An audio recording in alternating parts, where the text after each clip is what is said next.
Edaran rokok ilegal semakin menjadi-jadi, sangat mudah dijumpai di warung, toko maupun kios kelontong pinggir jalan. Pedagang tidak secara terbuka memasarkan atau menjual rokok ilegal.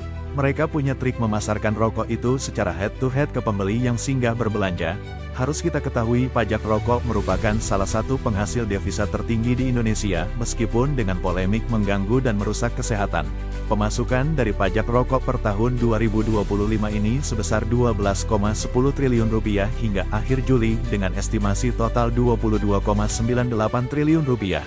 Untuk tahun 2025 ini sementara, angka ini menunjukkan peningkatan sebesar 9,54% dibandingkan periode tahun sebelumnya. Ada berbagai macam jenis rokok ilegal yang beredar di luar sana tanpa pajak cukai. Pastinya mereka menjual rokok dengan kualitas sama dengan harga yang lebih murah.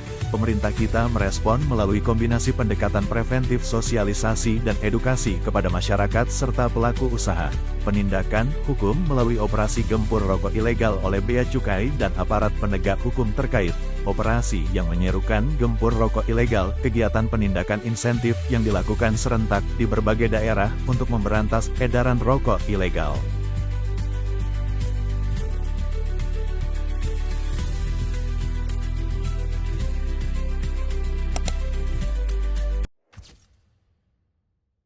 Cek ke ininya, supplier bukan di situ aja, di warung-warung katanya ada juga per toples murah gitu ya. Kita akan cek. Yang jelas, teman-teman tolong sebarkan bahwa siapapun yang jual ilegal, rokok ilegal di tempat mana, saya akan datangin secara random. Yang lain lagi adalah itu kan kalau kita import ada jalur hijau ya. Jalur hijau biasanya nggak diperiksa tuh. Nggak tahu rokok ilegalnya masuk lewat situ apa enggak. Untuk Bea Cukai, lapor Pak, saya Aldio dari Lampung. Saya ingin melaporkan jika belum ada penanganan khusus terkait beredarnya suplai rokok ilegal di Lampung, khususnya di daerah Lampung Tengah dan Lampung Selatan oleh tim Bea Cukai Lampung.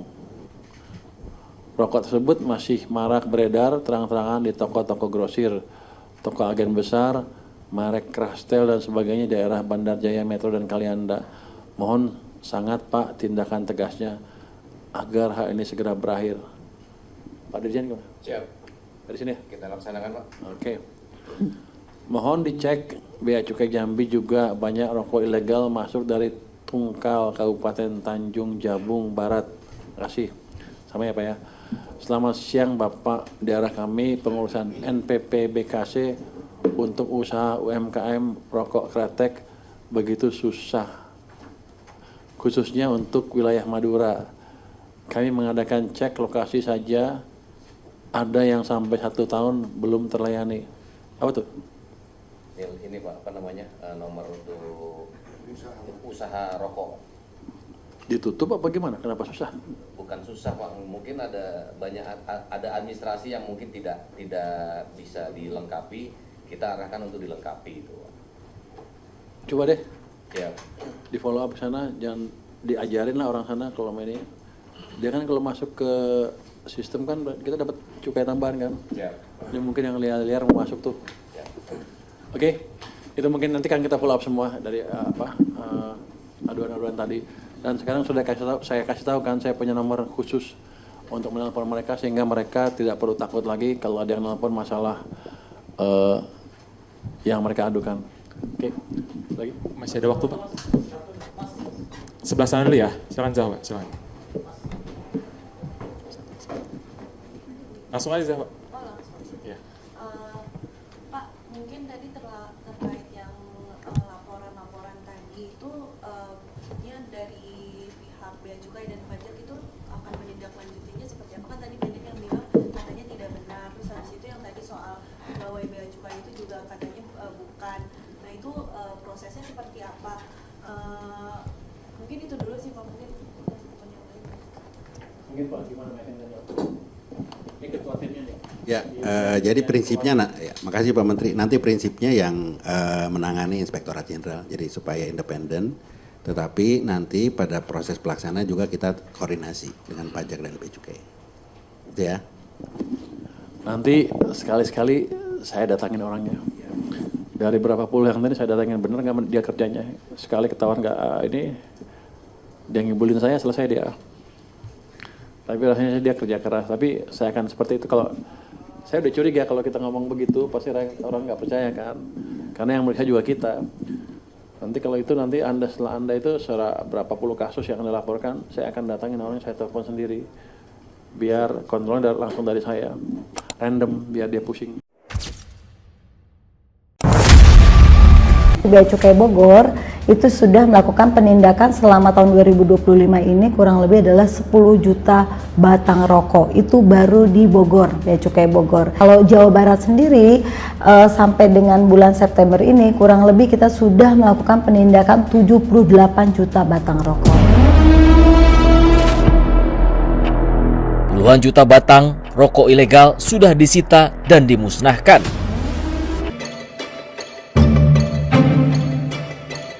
Petugas Bea Cukai wilayah Bogor merazia sejumlah rokok tanpa cukai alias ilegal yang dijual masyarakat di warung-warung. Penegakan hukum ini setelah sebelumnya Menteri Keuangan Purbaya Yudi Sadewa mengancam akan menindak para cukong rokok ilegal. Sejumlah pemilik warung di Bogor ini tak berkutik saat petugas Bea Cukai menyita rokok tanpa cukai yang dijualnya. Hingga Oktober 2025, Bea Cukai Bogor sudah memusnahkan sedikitnya 10 juta batang rokok ilegal. Yang terbaru, aksi pemusnahan dilakukan pada Selasa 21 Oktober 2025 lalu. Berdasarkan kajian Indodata Research Center pada tahun 2024, diperkirakan potensi kerugian negara akibat peredaran rokok ilegal mencapai 97,81 triliun rupiah. Demikian rangkaian acara pembukaan. Larangan membuat dan mengedarkan rokok ilegal sudah diatur dalam Undang-Undang Nomor 39 Tahun 2007. Pelakunya bisa meringkuk di penjara, ditambah denda hingga 10 kali lipat nilai cukai.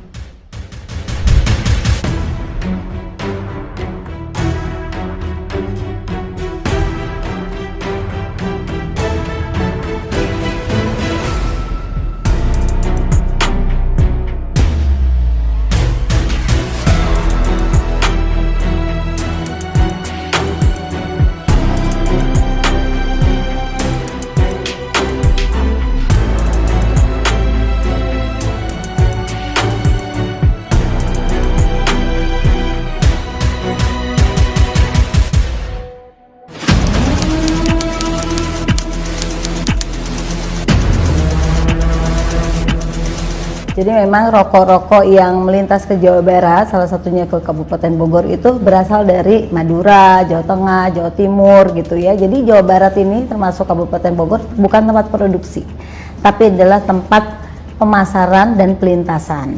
Nah, bagaimana cara melintasnya dan bagaimana kita melakukan penindakannya? Kita melakukan penindakannya itu mulai dari kita bekerja sama dengan perusahaan jasa titipan, itu juga cukup banyak rokok-rokok yang dikirim melalui jasa titipan. Nah, jadi kalau kita bisa mendeteksi, kemudian kita lihat bahwa ini adalah rokok, biasanya ya pasti ilegal gitu ya, kita tegah gitu.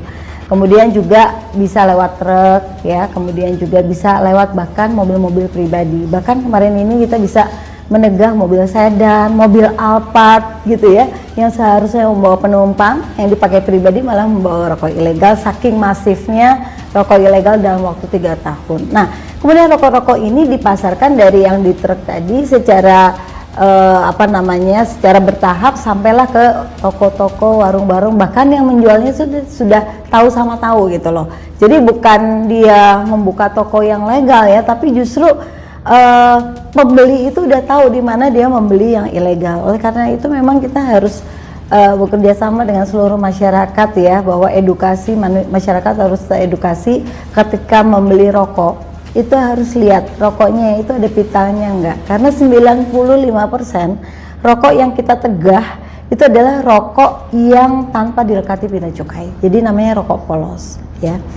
Nah, itulah yang sampai kepada masyarakat. Kenapa sih masyarakat mau membeli rokok ilegal? Karena rokoknya murah gitu, sementara rokok yang legal dia harus membayar cukai, berarti ini tidak membayar cukai. Oleh karena itu negara dirugikan. Nah, seperti di Kabupaten Bogor yang baru saja kita lakukan pemusnahan, itu sejumlah kurang lebih 1,8 juta batang rokok, itu adalah nilai barangnya sendiri adalah 2,8 miliar dan kerugiannya kurang lebih adalah 1,4 miliar.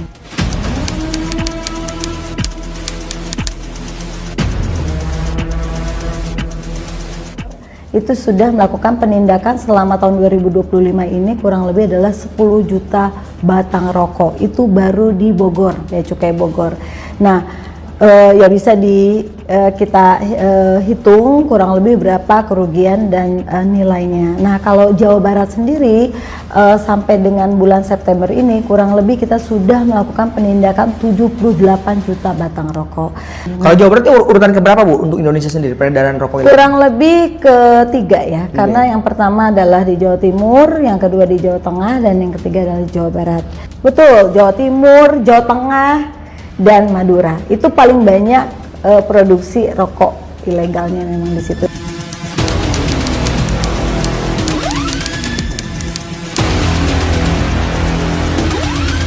Tadi ya disampaikan bahwa dalam melakukan penindakan ini kita tidak sendiri sebetulnya dengan aparat penegak hukum. Nah, kalau di daerah-daerah ini kita bekerja sama dengan Satpol PP sebetulnya, karena memang memanfaatkan dana bagi hasil cukai hasil tembakau atau namanya DBHCHT, memang ada anggarannya untuk kita melakukan penindakan. Tapi dari tahun ke tahun kita lihat nih, kalau kita cuma menindak yang hanya di warung-warung toko, kan mereka adalah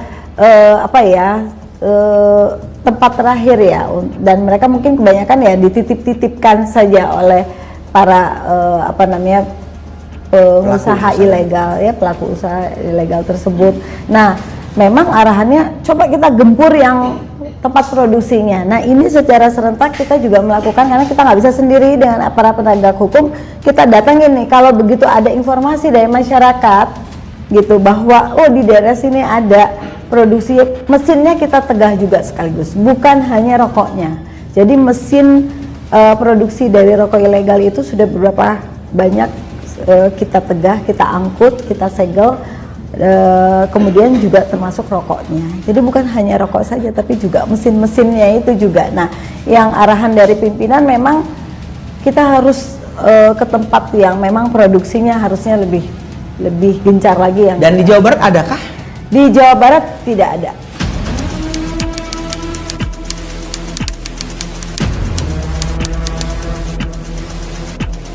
Nah, untuk hukumannya bagi penimbun yang mengedarkan, termasuk sebetulnya yang mengkonsumsi rokok ilegal, sebetulnya ada hukumannya, bisa dikenakan tindak pidana hukuman penjara 1 tahun sampai 5 tahun. Tim Informan secara eksklusif melihat langsung praktik jual beli rokok ilegal. Penjualan rokok ilegal di lingkungan masyarakat bisa dengan mudah ditemui. Bak kacang goreng, rokok ilegal dengan harga murah, laku keras dan banyak peminatnya. Temuan di lapangan ini menunjukkan rokok ilegal masih marak beredar.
Sejauh ini, petugas Bea Cukai dinilai hanya menyasar warung-warung kecil, seperti yang dilaporkan seorang warga di Kabupaten Karimun, Kepulauan Riau pada kanal Lapor Pak Purbaya.